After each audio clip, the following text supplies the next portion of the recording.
আমরা মুখোমুখি মণিপাল হসপিটালের রিজিনাল সিও অরুণাভ দেবগুপ্তর সঙ্গে। আমাদের মোটোটা ছিল আজকে যে সাধারণ মানুষ আমাদের মতন, how can we be part of delivering health care and saving lives. The simplest objective, World Heart Day, we were talking about how to eat right, how to exercise, how to keep ourselves fit. কিন্তু ব্যাপার হলো, how can we contribute? Other than ourselves, we can also contribute for others. And এই ব্যাপারে আমরা চাইছিলাম যে if we learn CPR, প্রচুরবার আমাদের দেখা হয়েছে, এক্সাম্পল দেখলাম ফ্লাইটে হার্ট অ্যাটাক হয়েছে, যেখানে ডাক্তার ছিল সেখানে পেশেন্টে বেঁচে যায় because they could do CPR, but by chance ওই ফ্লাইটে ডাক্তার নেই, so there is no chance the patient will die in the aircraft, and we have seen so many examples. কিন্তু এই লাইফটা বাঁচানো যেত যদি ওই যে 300 জন ফ্লাইটের মধ্যে যদি একজনও জানতো CPR, that life could have been saved. So the objective is, if we learn CPR, we can save lives, and that is the whole motto of what we're trying to do here.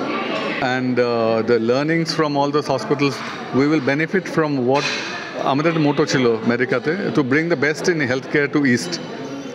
Manipal Sutra, I think that is also becoming a reality, and Manipal will bring the best in healthcare to East in terms of technology, manpower, and healthcare to the ground level. মনে রাখি, আমরা নিজের শরীরটার খেয়াল করি, আমরা যে জিনিসগুলোতে ঝামেলা হয় সেগুলো যেন না যায়। আর সবাইকে 1 মিনিটের জন্য ভাবতে হবে, আচ্ছা আমি কি CPR ব্যাপারটা বুঝতে পেরেছি?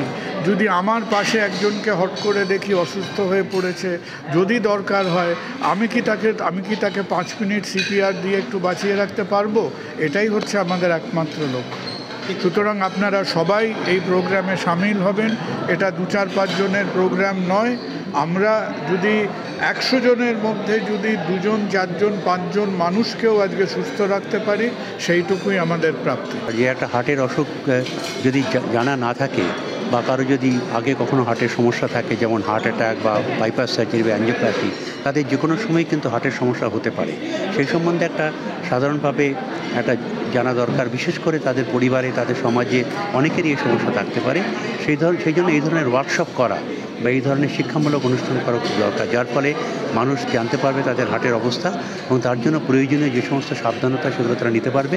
কিছু কিছু ক্ষেত্রে কার্ডিয়াক রিসাসিটেশন ট্রেনিং নিলেও সত্যি খুব প্রয়োজনীয় বলে আমি মনে করি।